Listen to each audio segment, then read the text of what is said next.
မင်္ဂလာပါခင်ဗျာဒီနေ့မှာတော့ကျွန်တော်ဒီမလေးရှားနိုင်ငံမှာသုံးနေတဲ့ Merchant Trade App Money ပတ်စံကိုနော်ဘယ်လိုအဲ့ဒီ Merchant Trade ဘဏ်အချင်းချင်းပတ်စံဘယ်လိုလွှဲရလဲဆိုတာကိုကျွန်တော်နည်းနည်းရှင်းပြပေးမှာဖြစ်ပါတယ်အဲ့ဘယ်လိုလွှဲရလဲဆိုရင်ကျွန်တော်အရင်ဆုံး App ကိုဝင်ပြီးဆိုတာနဲ့ဒီလိုလေးပေါ်လာမယ်နော်ဖုန်းနဲ့သူ့ကိုယ်ဖုန်းနဲ့မှာအဲ့တော့ဒီမှာကျွန်တော်အပေါ်ဆုံးမှာမြားပြထားရှိတယ်အဲ့ဒါ MYR ဆိုတဲ့နေရာလေးမှာကျွန်တော်တို့အဲ့ဒါမြတ်တောက်ခက်လေးလို့ရှိရင်နော်အဲ့ဒါကပတ်စံစစ်တာဖြစ်ပါတယ်ပတ်စံဘယ်လောက်ရှိလဲဆိုတော့မမြင်ရဘူးခုတော့အဲ့ဒါနှိပ်လိုက်တော့ပေါ်လာနော်ပတ်စံဘယ်လောက်ရှိလဲ1239ကျပ်ရှိတယ်အဲ့တော့ကိုကပိတ်ထားခြင်းနေဆိုရင်အဲ့ဒါပြန်နှိပ်လိုက်ကြည့်ခြင်းနေဆိုရင်အဲ့ဒါလက်ထောက်လိုက်အဲ့ဆိုရင်ပေါ်လာမှာဖြစ်ပါနော်โอเคအဲ့တော့ကျွန်တော်ပတ်စံစစ်တာဘယ်လိုစစ်လဲဆိုတာသိပြီအဲ့တော့ကျွန်တော်ပတ်စံလွှဲမယ်เนาะတခြားဘဏ်အကောင့်တစ်ခုကိုပတ်စံလွှဲမယ် Merchant Trade ဘဏ်အကောင့်တစ်ခုရှင်းလွှဲမှာเนาะဟိုတယောက်ကလည်း Merchant Trade ဒီကလည်း Merchant Trade ရှင်းလွှဲမှာဖြစ်ပါတယ်အဲ့တော့အပေါ်ဆုံးမှာမြင်လာတယ်အဲ့ဒီအပေါ်ဆုံးမှာဒီအဝိုင်းလေးပြထားတဲ့၄ခုရှိတယ်အဲ့ဒီမှာ Sun ဆိုတာကိုနှိပ်ပါ S ဒေါ်လာဆိုင်နော် SCND Sun အဲ့ဒါကိုနှိပ်ပါအဲ့ဒါကိုနှိပ်တာပတ်စံပို့တာပေါ့နော်အပေါ်ကတော့ cut to cut နော် cut to cut အဲ့ဒါ Merchant Trade ဘဏ်အချင်းချင်းကိုလွှဲတာအဲ့ဒါအပေါ်ဆုံးကဟာနော် okay နောက်ကဒီကဘာလုံးနဲ့ဟာ remittance ဆိုတာကတော့ကျွန်တော်နိုင်ငံခြားကိုလွှဲတာမြန်မာနိုင်ငံဖြစ်ဖြစ်တခြားနိုင်ငံဖြစ်နော်အောက်ကတွင်းနောက်ဆိုတာဒီမလေးရှားဘဏ်အချင်းဘဏ်ကိုလွှဲတာဖြစ်ပါတယ်မလေးရှားတွေကမေဘဏ်တို့ဟိုတခြားဘဏ်အများကြီးနဲ့အဲ့ဒါကိုလွှဲလို့ရပါတယ်ကဲကျွန်တော်တို့ cut to cut ကိုနှိပ်ပြီးပြီဆိုတော့မလေးရှားဘဏ်အချင်းချင်းပတ်စံလေးမှာဖြစ်ပါတယ်ဒီလိုလေးပေါ်လာပါတယ်နော်ဒီလိုပေါ်လာတော့အပေါ်က quality ထဲမှာကျွန်တော်ဖုန်းနံပါတ်ကိုထည့်ပါတခြားတယောက်ရဲ့ဖုန်းနံပါတ်နော်တခြားဘဏ်အကောင့်ဖွင့်ထားတဲ့ကိုတငယ်ချင်းရဲ့ဘဏ်အကောင့်ဖွင့်ထားတဲ့ဖုန်းနံပါတ်ကိုထည့်ရမှာဖြစ်ပါတယ်အဲ့ဒီဖုန်းနံပါတ်ကိုမှတ်ကန်အောင်ထည့်ပါနော်ဖုန်းနံပါတ်တစ်လုံးလို့အဲ့ဒီဖုန်းနံပါတ်ကိုရရင်ရပြီနော်ကျွန်တော်ဘာမှမလုပ်ဘူးကဲအဲ့ဒီဖုန်းနံပါတ်ကိုထည့်ပြီးတော့အောက်ကဒီမှာကျွန်တော် continue ကိုနှိပ်ပါမယ်အနည်းအောင်နော်ဖုန်းနံပါတ်မှန်လားစစ်ကြည့်ပြီးတော့ continue ကိုနှိပ်ပါအဲ့တော့နှိုက်လိုက်ပြီဆိုတော့ねကျွန်တော်တို့ခဏလေးစောင့်နော်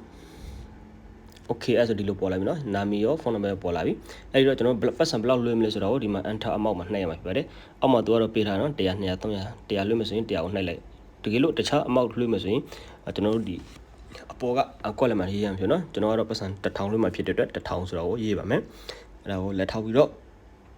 တင်နော်1000ဖြစ်ပြီ okay အဲ့ဒါဆိုရင်ကျွန်တော်ဒီမှာအောက်က continue ကိုနှိပ်လိုက်ရနော်ဒီမှာအစာတန်းလေးတစ်ခုရှိသေးတယ်အဲ့ဒါတော့ purpose of transaction နော်တို့လွှဲရတဲ့အကြောင်းရင်းကိုနှိပ်ရမှာဖြစ်မယ်နော်အဲ့ဒါကိုနှိပ်လိုက်ရတယ်အောက်က continue ကိုနှိပ်လိုက်ရနော်သူကအလိုလိုပေါ်လာပါလိမ့်မယ် okay အဲ့တော့ဒီလိုပေါ်လာပြီဘာကြောင့်လွှဲရလဲဆိုတော့ဒီမေးခွန်းဖြစ်ပါတယ်နော်အဲ့ဒါokay အဲ့တော့ကျွန်တော်ဒီတရားကိုကြိုက်တဲ့တစ်ခုနှိပ်လို့ရတယ်ကျွန်တော်ကတော့ business ဆိုတာကိုနှိပ်လိုက်ပါနော် business သို့မဟုတ် education specific investment payment of bill နော်ကိုကြိုက်တဲ့တစ်ခုကိုရေးလို့ရတယ်ဒီတရားပြဿနာမရှိဘူးokay ကျွန်တော်တို့ business ကိုရေးပြီးတော့နှိပ်ပါတယ်ဒီမင်းတို့လည်းကြိတ်တဲ့တစ်ခုကိုနှိပ်ပြီးတော့လွှဲလို့ရနော်အဲ့ဒါသူကဘာကြောင့်လွှဲလဲဆိုတော့သူရဲ့မေးခွန်းပဲဖြစ်ပါတယ် okay အဲ့တော့ကျွန်တော်က business ကိုနှိပ်မယ်ခဏလေးစောင့်နော်ခဏလေးစောင့်ပေးပါ okay နှိပ်လိုက်ပြီအဲ့တော့ဒီလိုပေါ်လာပြီနော်အောက်မှာ continue အဲ့တော့ continue ကိုဆက်နှိပ်လိုက်နော်အနည်းအောင် continue ကိုဆက်နေရပါမယ်နှိပ်ပြီးတိုင်းဒီလိုပေါ်လာပြီနော်ပတ်စံ1000လွှဲမယ် service fee ဘလောက်လဲပတ်စံဖြတ်တာကစစ်တပြဖြစ်တယ်နော်လွှဲကစစ်တပြသူများသမ1နော်ပတ်စံ1000လွှဲကစစ်တပြဖြတ်တာအဲ့ကက်အချင်းချင်းမို့လို့အဲ့လိုလွှဲပြီးတာ ਨੇ ကျွန်တော်ဒီလိုနော်ကိုယ့်ရဲ့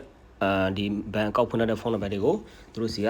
message ပို့လာပါလိမ့်နော် message တွေမှာကောက်နံပါတ်6လုံးပါမယ်အဲ့ဒီ6လုံးကိုဒီခွက်လက်လေးမှာထည့်ရမှာဖြစ်ပါတယ်နော်အပေါ်မှာပေါ်နေမလား95239ခွန်ကျွန်တော်ဒီမှာအောက်မှာလေးပေါ်နော်တစ်ခါတည်း set time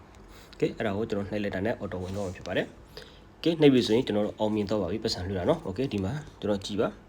နော်ဘယ်သူလဲပတ်စံလွှဲတဲ့လူနာမည်ပတ်စံအမောက်နော်ဘယ်လောက်ဖြစ်တယ်ဘေးနေရလဲဆိုတာအကုန်လုံးပါနော် okay အဲ့တော့ဒါလေးကို screenshot ရိုက်ထားလိုက်ဘာလို့ဆိုတော့ဒါဟိုတခြားတယောက်ကိုပို့ဖို့တက်ဆိုအဆင်ပြေပြီလေအထက်ကနေပြီးတော့ success ပေါ်တော့ပြီအဆင်ပြေတော့ပါပြီ okay ပြီးတော့ကျွန်တော်ဒီပတ်စံလွှဲပြီးရင်ပတ်စံဖြတ်တော့ပြီလားဆိုတော့ပြန်ကြည့်လို့ရနော်ဒီပြန်ထွက်ပြီးတော့အဲ့ဒီခုနမြတ်တော်ခက်လေးကိုပြန်နှိပ်အဲ့ဆိုရင်ပေါ်လာပါလိမ့်မယ်နော်ခုန1239ကို239ပဲရှိတော့ပါတယ်ကဲအဲ့ဆိုရင်အကုန်လုံးအဆင်ပြေတော့ပါပြီ bye bye